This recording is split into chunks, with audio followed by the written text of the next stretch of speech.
And whether a person believes in reincarnation or not doesn't matter.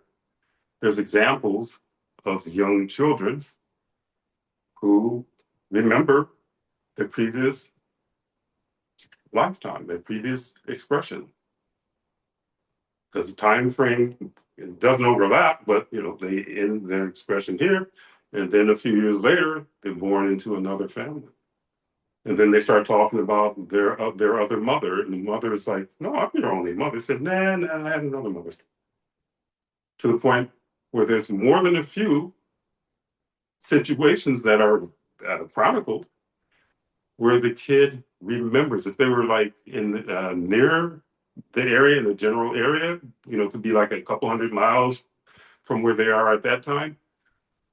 The kid's never been anywhere outside of that particular town or city, but he knows details about this other city that he or she had a lifetime in.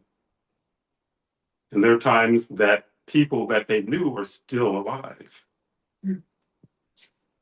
And there are stories where they're telling him, "No, I want to go to this town." One kid even tried to hitchhike because he wanted to see his whole family.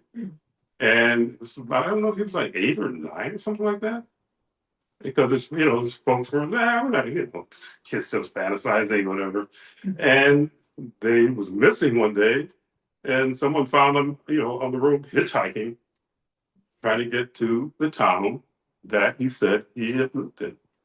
So they gave in, and they went to this particular city or town, and the kid knew where all these different places were, and knew the house that he had lived in or she had lived in when she had passed on.